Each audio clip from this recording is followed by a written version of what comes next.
சாமி வழிபாடு என்பது தமிழர்களின் வாழ்வியல் அறிவை நமக்கு வெளிப்படுத்துகிறது. ஒரு மனிதன் எப்போதும் தனித்து வாழ முடியாது. இயற்கையுடனும் சமூகத்துடனும் முன்னோர்களின் அனுபவங்களுடனும் இணைந்திருக்க வேண்டும் என்ற சிந்தனை சாமி வழிபாட்டிற்குள் மறைந்துள்ளது. அதனால் தான் சாமி வழிபாடு என்பது ஒரு தனி மனிதனின் பக்தி அனுபவமாக மட்டுமில்லாமல் ஒரு சமூகத்தின் கூட்டு உணர்வின் வெளிப்பாடாக திகழ்கிறது. அப்படிப்பட்ட சாமிகளையும் அதன் வழிபாட்டு முறைகளையும் காட்சிப்படுத்தக்கூடிய நிகழ்ச்சிதான் இது. மக்கள் வணக்கம், இது மண்ணின் சாமிகள். இன்றைய மண்ணின் சாமிகள் நிகழ்ச்சிக்காக சென்னை கோமலீஸ்வரன்பேட்டை பகுதியில் அமைந்துள்ள அருள்மிகு ஸ்ரீ சின்ன சடையம்மன் திருக்கோவிலுக்கு தான் இன்னைக்கு நாம வந்திருக்கோம். சரி வாங்க, ஸ்ரீ சின்ன சடையம்மனை தரிசிச்சுட்டு கோவிலோட வரலாறு பற்றியும் சிறப்புகளை பற்றியும் கேட்டு தெரிஞ்சுக்கலாம். அருள்மிகு ஸ்ரீ சின்ன சடையம்மனுக்கு அபிஷேகமும் ஆராதனையும் நடக்க இருக்கு. சரி வாங்க, அதை பார்த்துட்டு வந்துடலாம்.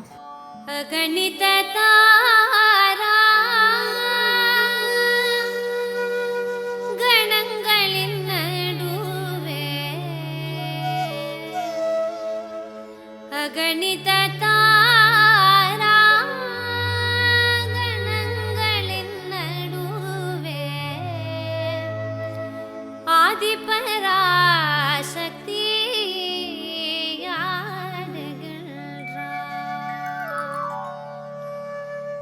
சகல சராச்சரத்தும் தங்க சிலம்போலிக்க சகல சராச்சரத்தும் தங்க சிலம்போலிக்க ஜெகதீஸ்வரி அவள்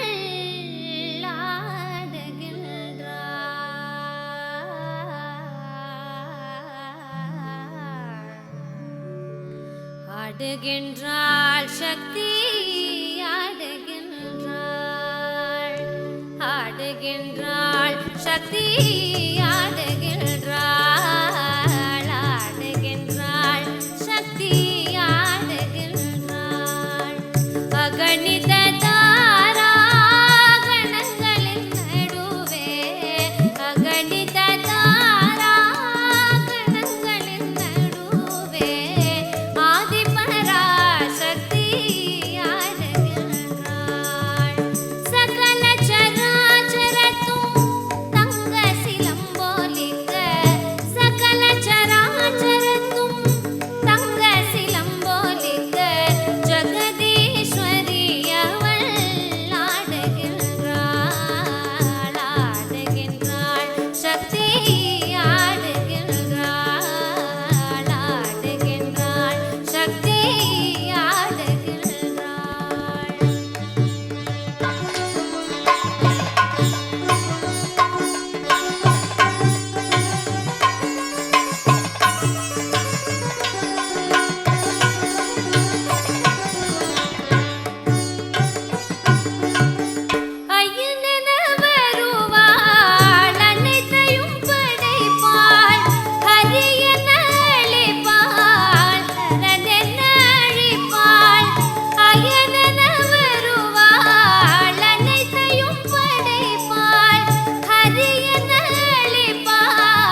அழைக்கும் முன் வருவாள் அடைக்கலமளிப்பாள் அன்பினுக்குட்படுவாள் அனந்த கல்யாணி அவள் அழைக்கும் முன் வருவாள் அடைக்கலம் அளிப்பாள் அன்பினுக்குட்படுவாள் அனந்த கல்யாணி அவள் அருள் கவி மாலை பாடும் அருள் கவி மாலை பாடும் அகத்தியன் அகத்திலே அருள் கவி மாலை பாடும் அகத்தியன் அகத்திலே அமுத சந்தேஸ்வரி ஆடுகின்றாள் அவள் ஆனந்த நாடகம் ஆடுகின்றாள் அவள் அகஸ்திய சித்தேஸ்வரி ஆடுகின்றாள் அருள் கவி மாலை பாடும் அகத்தியன் அகத்திலே அருள் கவி மாலை பாடும் அகத்தியன் அகத்திலே அமுத சந்தேஸ்வரி ஆடுகின்றாள் ஆனந்த நாடகம் ஆடுகின்றாள் அகஸ்திய சித்தேஸ்வரி ஆடுகின்றாள் அகணித தாராகணங்களின் நடுவே அகணித தாராகணங்களின் நடுவே ஆதிபராசக்தி ஆடுகின்றாள் ஆடுகின்றாள் சக்தி ஆடுகின்றாள் ஆடுகின்றாள் சக்தி ஆடுகின்றாள் ஆடுகின்றாள் சக்தி ஆடுகின்றாள் சக்தி ஆடுகின்றாள் சக்தி ஆடுகின்றாள்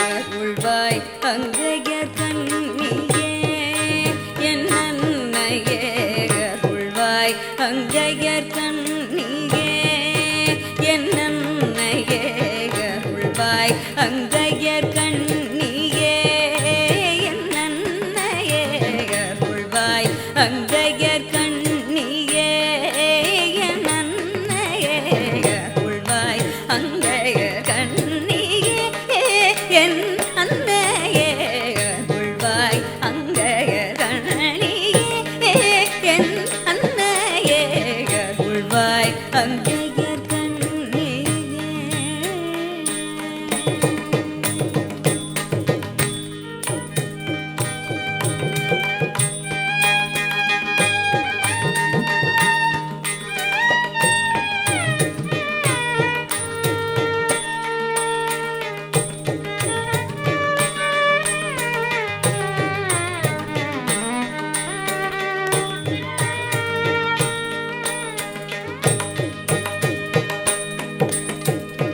அருவாகி உருவாகி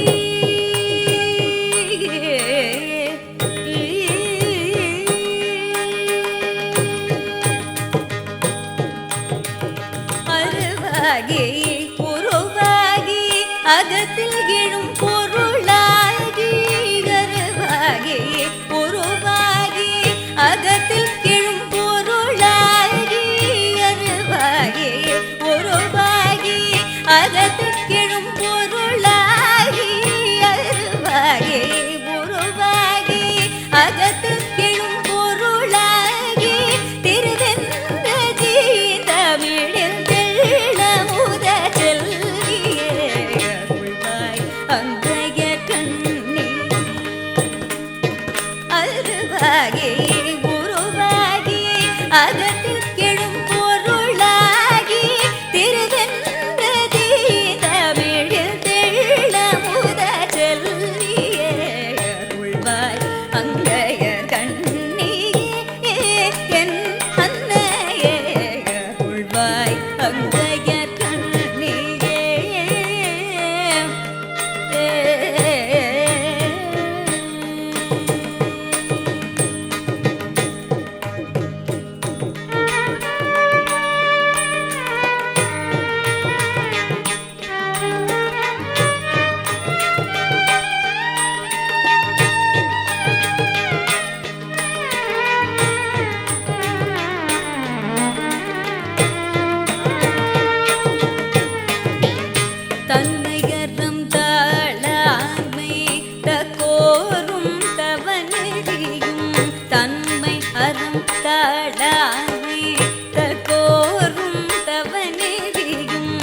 சடையம்மன் திருக்கோவிலுக்கு அன்றாடம் வரக்கூடிய பக்தர்கள் கோவிலுக்கு வருவதன் மூலமா அவங்க வாழ்க்கையில நிகழ்ந்த முன்னேற்றங்களை பத்தி அவங்களே நம்ம கிட்ட பகிர்ந்துக்கிறாங்க.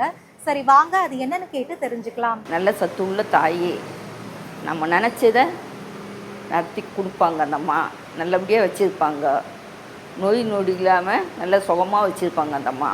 என் பேர் லக்ஷ்மி. சடையாத்தா சடல் குத்திக்கிட்டு ஆடிட்டே வருவா. அந்த சடல் எடுத்து கொடுத்தாவே அவங்களுக்கு எந்த காரியமும் நிறைவேறும். எங்களுக்கும் அது போல் நிறைவேறி இருக்குது. பேர் சரஸ்வதிங்க. இந்த அம்மாவை தான் நம்ம எல்லாமே வேண்டி எல்லா காரியமும் ஜெயமாகும். என் பொண்ணுக்கு 12 வருஷம் குழந்தை இல்லாமல் இருந்தது. இவங்ககிட்ட வேண்டி தான் அவளுக்கு 2 பசங்க பிறந்தது. நானும் நல்லா இருக்கிறோம், எங்கள் வீடு நல்லா இருக்குது, இங்கே வரவங்க ஜனங்க எல்லாருமே நல்லா இருக்கிறாங்க.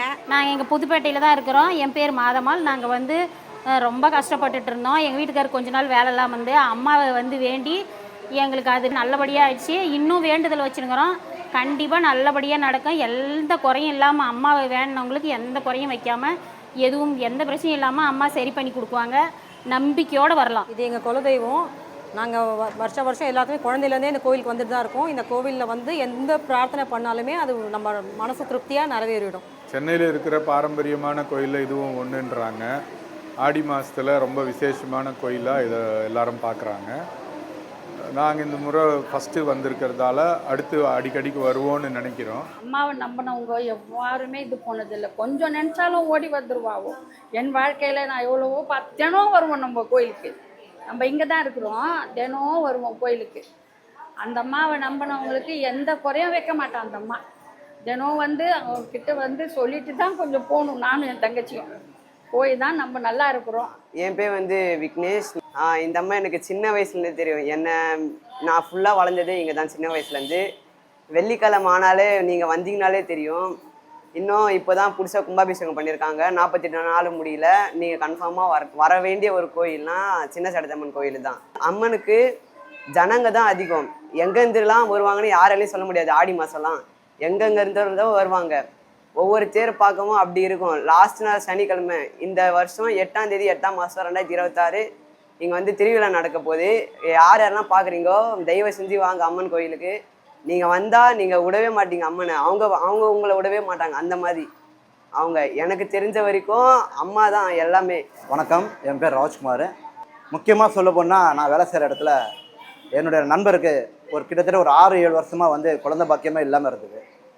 ஸோ அவங்களும் எங்கெங்கேயோ டாக்டரை பார்த்துட்டாங்க, எவ்வளோ செலவு பண்ணாங்க, என்னென்னவோ பண்ணாங்க. சரி நான் என்ன சொன்னேன், இன்னொரு நம்பிக்கை, என் சின்ன சடையம்மன் வந்து பாருப்பா, ஒரு நாள் வந்து பாரு, நீ வந்து கும்பிட்டு போ. ஒரு ஆடி மாதம் வந்து அந்த விசேஷம் நடக்கும்போது வந்து கும்பிட்டு போங்க, உனக்கு நம்பிக்கை இருந்தால் வந்து பண்ணு, முழு நம்பிக்கையோடு செய்யுங்க அப்படின்னா. சரி அவரும் என் பேச்சு மேலேயும் அம்மா மேலே நம்பிக்கை வச்சு இங்கே வந்தார். வந்துட்டு அம்மா கிட்ட என்ன வேணாரு தெரியாது. நான் சொன்னேன் அந்த அம்மாவுக்கு வந்து ஜடை வாங்கி கொடுத்தா உனக்கு வந்து குழந்தை பாக்கியம் கிடைக்கும், எனக்கு நம்பிக்கை இருக்குது, நிறைய பேர் வேண்டிக்கிறாங்க, நீ வந்து பார்ப்பானேன். அதே மாதிரி வந்தார், என்ன வேணாரு, வேண்டிட்டு போனார். என்ன பண்ணுறாரு, அவர் மனசு வேண்டிட்டார். அப்புறம் போயிட்டு டாக்டர் ட்ரீட்மெண்ட் எடுத்தார். அவருக்கு வந்து அதே வருஷத்தில் சக்ஸஸ்ஃபுல்லாகிடுச்சு. இன்னொரு முக்கியமான விஷயம் சொல்லலாம், இது அவன் பையன் பேர் விக்னேஷ். அவன் பிறந்து 2.5 மாதத்தில் ரொம்ப முடியாமல் ஒரு சூழ்நிலை இருக்கும்போது இதே ஆடி மாதத்துல தான் அந்த அம்மாட்ட நான் ஒரு கோரிக்கை வச்சேன். அதாவது நான் எல்லா கடவுளை வேண்டிட்டேன், என் குலதெய்வத்தையும் வேண்டிக்கிட்டேன், உங்ககிட்ட வந்துட்டமா உங்கள் எல்லையில் இருக்கிற நீ தான் என் பையனை காப்பாற்றுன்னு சொன்னேன். இந்த சமுதாயம் இருக்கிற எல்லாருமே அவனை வந்து வேண்டிக்கிட்டாங்க. ஸோ இவனை தெரியாத ஆளே இங்கே இருக்க மாட்டாங்க. அந்த அம்மா அந்த மடியில் ஏந்திட்டு என் குழந்தைய ரொம்ப காப்பாற்றி விட்டாங்க. அதுக்கோசமே நான் வந்து ஆடி மாதம் பழம் ஏற்றுன்னு இருந்தோம். இவனை இப்போ நான் இந்த வருஷம் பழம் ஏற்றுன்னு தாங்கிறோம். ஸோ இந்த மாதிரி நிறைய விஷயம் சொல்லலாம், நிறைய சொல்லினே போகலாம். என்னால் முடிஞ்ச அளவுக்கு இந்த அம்மா பெருமையை சொல்கிறதுக்கு இது ஒரு வாய்ப்பாக கிடச்சது, ரொம்ப ரொம்ப சந்தோஷம். வணக்கம், என்னோட பேர் அமர். அந்த கோயிலில் ஒரு சேவகமாக இருக்கிறேன். கோமலேஸ்வரன்பேட்டை சின்ன சடையம்மனாலே எல்லாருக்குமே தெரியும்.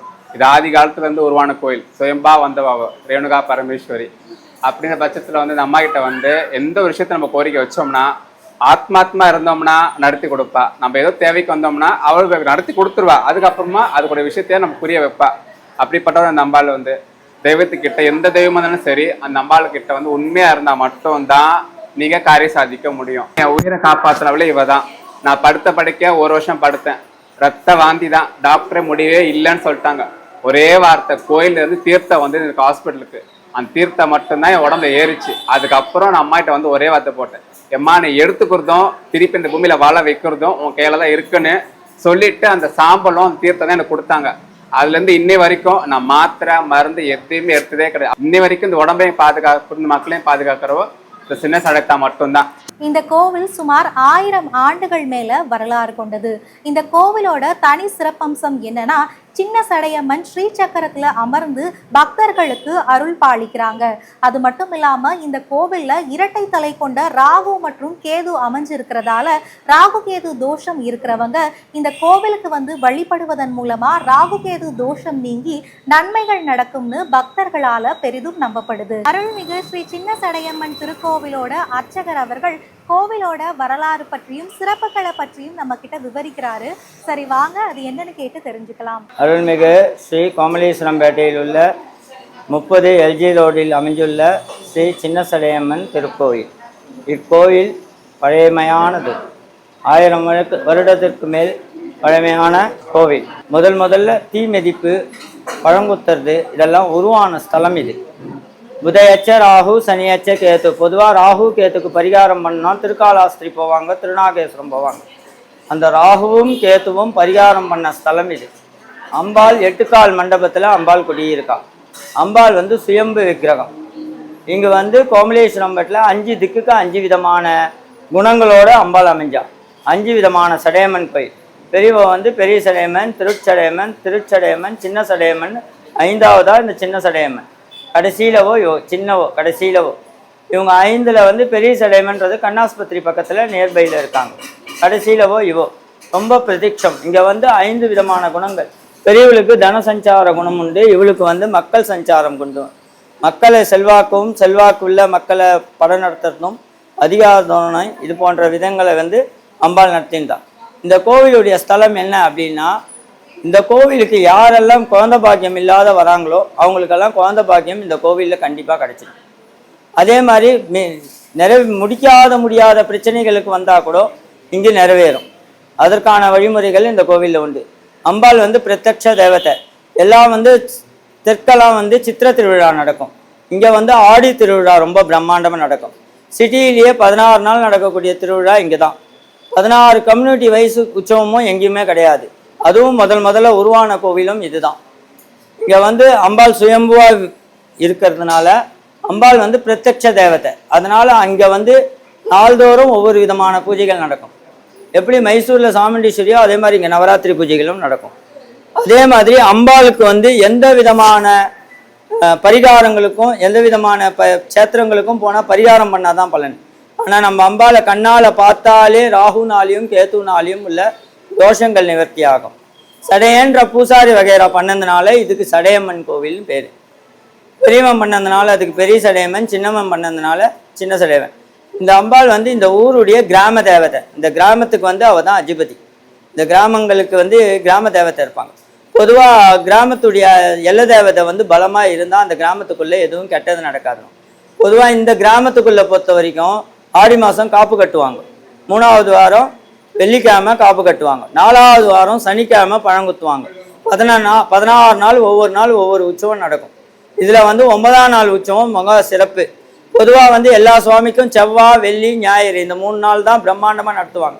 நம்ம அம்மன் கோயிலை பொறுத்த வரைக்கும் சனிக்கிழமை தான் ரொம்ப விசேஷம். உதயச்ச ராகு, சனியச்ச கேத்துரா. சனிக்கிழமை தான் திருவிழா பிரம்மாண்டமாக நடக்கும். அதே மாதிரி அம்பாளை பொறுத்த வரைக்கும் என்ன சொல்லணும்னாக்கா, அம்பாளுக்கு வந்து இந்த குழந்தை பாக்கியம் கடைசி நாள் ஊஞ்சல் உற்சவம் திருவிழா நடக்கும். ஆடிப்பூரம் உற்சவத்தில் வர்றதுனால தனியாக நாங்கள் பண்ண மாட்டோம். அதுக்கு பதிலாக கடைசி நாள் ஊஞ்சல் உற்சவம் வந்து பிரம்மாண்டமாக நடத்துவோம். அந்த காலகட்டத்தில் யாரெல்லாம் வளையல் வாங்குறாங்களோ, யாரெல்லாம் ஜடசாயின்றாங்களோ அவங்களுக்கெல்லாம் வந்து அடுத்த வருஷம் குழந்தை பாக்கியம் கட்டாயமாக கிடைக்கும். இங்கே வந்து ஃபெயிலியர் ஆனதா சரித்திரமே கிடையாது. அதுக்கப்புறம் இந்த கோவிலுடைய ஸ்தலாபியாசம் சொல்லணும்னாக்கா, அம்பாள் 5 திக்கில் இருக்கிறதுனால இந்த எல்லை தேக்குக்கு பொறுத்த வரைக்கும் காவலாளி, ஒவ்வொரு திக்குக்கும் ஒவ்வொரு காவலாளி. அம்பாளுடைய காவலாளி வந்து மதுரை வீரன். பொதுவாக சிவன் கோயிலில் சிவனுக்கு காவலாளி பைரவர் எப்படி இருப்பாரோ அதுபோல் நம்ம அம்மனுக்கு காவலாளி வந்து மதுரை வீரன். மதுரை வீரன் இந்த கோவிலுடைய காவலாளி. அதனால் சித்ரா பௌர்ணமிக்கு மதுரை வீரனுக்கு கத்தி மரம் ஏறுறது ரொம்ப விமர்சையாக நடக்கும். மதுரை வீரன் குலதெய்வமாக இருக்கும். தென்னாட்டு சைட்லாம் மதுரை வீரன் பயங்கரமான குலதெய்வம். அந்த மதுரை வீரன் குலதெய்வமாக இருக்கிறவங்களாம் சித்ரா பௌர்ணமி அன்னைக்கு இங்கே வந்து கத்தி மரம் ஏறும்போது அவங்க வழிபாடு, அவங்க வேண்டுதலை வந்து வேண்டி வாங்கி கொண்டு போவாங்க. அம்பாள் வந்து இந்த எல்லையில் காவல் இருக்கிறதுனால இந்த எல்லைக்குள்ளே வந்து விஷம் கடிச்சு, பூச்சி கடிச்சு, பாம்பு கடிச்சு யாரும் சாக மாட்டாங்க. நம்மளே ஏதாவது அசம்பாவிதமாக செஞ்சுக்கணுன்னா கூட அந்த விஷத்தை குடித்தா நம்ம சாக மாட்டோம். ஏன்னா இந்த எல்லைக்கே உரிய அந்த குணம் உண்டு. அம்பாள் வந்து பிரத்யட்ச தேவதையாக இருக்கிறதுனால எல்லா விதமான கஷ்டங்களுக்கும் அருள் பாலிப்பா. பொதுவாக ராகு தோஷம் இருக்குது, கேத்து தோஷம் இருக்குன்னாக்கா வந்து அம்பாளை பார்க்கலாம். பொதுவாக ராகு தோஷம் கேத்து தோஷம் இருக்கிறவங்க வந்து அம்பாளுக்கு வந்து பிரீத்தி பண்ணணும். பொதுவாக ராகு தோஷம் கேத்து தோஷம் ஜாதகத்தில் இருக்குன்னா திருகாலாஸ்திரி போக சொல்லுவாங்க, திருநாகேஸ்வரம் போக சொல்லுவாங்க. அந்த ராகுவும் கேத்துவும் பரிகாரம் பண்ண ஸ்தலம்ன்றதுனால இது பண்ணுது. இந்தியாவிலேயே ரெட்டத்தலை நாகம் உள்ள ஒரே கோயில் இங்கே தான். புதயச்ச ராகு சனியச்ச கேத்து, ரெட்டத்தலை நாகம் எங்கேயுமே இருக்காது. அதே மாதிரி தீ மிதிக்கிறது பழங்குத்துறதெல்லாம் முதல்ல உருவான ஸ்தலமும் இதுதான். இந்த மாதிரி பல விதமான சரித்திரங்கள் இருக்குது. எல்லாருக்கும் வாய்ப்பு கிடைச்சா வந்து அம்பாளுடைய அனுகிரகத்தை பெறுமாறு கேட்டுக்கொள்கிறேன். வாழ்க வளமுடன்.